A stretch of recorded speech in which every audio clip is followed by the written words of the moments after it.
মন্ত্রীর বিরুদ্ধে পড়ল পোস্টার। মিশনে দমকল মন্ত্রী এবং বসিরহাট সাংগঠনিক জেলার পর্যবেক্ষক সুজিত বসু। প্রসঙ্গত, সাংগঠনিক জেলার সাম্প্রতিক কর্মী সম্মেলনে বেশ কয়েকজন ব্লক সভাপতিকে বসিয়ে দেওয়ার হুমকির অভিযোগ ওঠে। কয়েক কোটি টাকা নিয়ে ব্লক সভাপতির পদ পাইয়ে দেওয়ারও অভিযোগ ওঠে। পুরো ঘটনায় সাংগঠনিক জেলা পর্যবেক্ষক সুজিত বসুর দিকেই অভিযোগের তীর। তার জবাবদিহি চেয়ে তাকে সরিয়ে দেওয়ার দাবিতে পোস্টার দেওয়া হয়েছে। পোস্টারের নিচে যুব তৃণমূল কংগ্রেস বলে উল্লেখ রয়েছে। ফলে ঘটনায় হারোয়া, বসিরহাটে তৃণমূলের দলীয় কোন্দল আরও একবার প্রকাশ্যে এসে পড়েছে।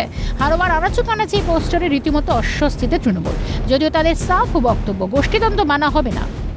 দেখুন, কে বা কারা পোস্টার মেরেছে আমাদের জানা নেই। পার্টির ঊর্ধ্বতন নেতৃত্ব বিষয়টা দেখছে অত্যন্ত গুরুত্ব সহকারে। কোনো রকম গোষ্ঠীদ্বন্দ্বই কাম্য নয়।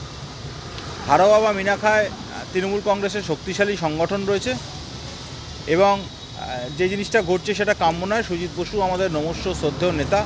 গোষ্ঠীদ্বন্দ্বের অভিযোগ সামনে আসতেই রাজ্যের শাসক দলকে খোঁচা দিতে পিছপা হয়নি বিজেপি। এই বিষয়ে ওদের নিজেদের যে সমস্ত পোস্টার পড়েছে, শুনেছি, দেখেছি, তো ওদের নিজেদের মধ্যেই আর এক তোলাবাজরা বড় তোলাবাজের বিরুদ্ধে হয়তো ভাগ দিচ্ছে না, সেই জন্য তাদের সরিয়ে দিয়েছে। সেই জন্য এই তোলাবাজরা তার বিরুদ্ধে পোস্টার করছে। এটা ওদের সম্পূর্ণ আভ্যন্তরীণ ব্যাপার, আর এটা নিয়েই তৃণমূল। এটা না হলে তৃণমূল থাকবে না। অতএব এ বিষয়ে আমাদের মনে হয় মন্তব্য না করাই ভালো। কখনো আবাস, কখনো রেশন, তো কখনো শিক্ষা দুর্নীতির অভিযোগ। তার ওপর গোদের ওপর বিস্ফোরার মতোই আছে গোষ্ঠীদ্বন্দ্বের অভিযোগ। জনতার রায় 3 বার রাজ্যের মসনদে বসা শাসক দল কি এবার সত্যি জনকল্যাণের কাজে মাথা ঘামাবে? হারোয়া থেকে পঙ্কজ বিশ্বাসের রিপোর্ট, ক্যালকাটা নিউজ।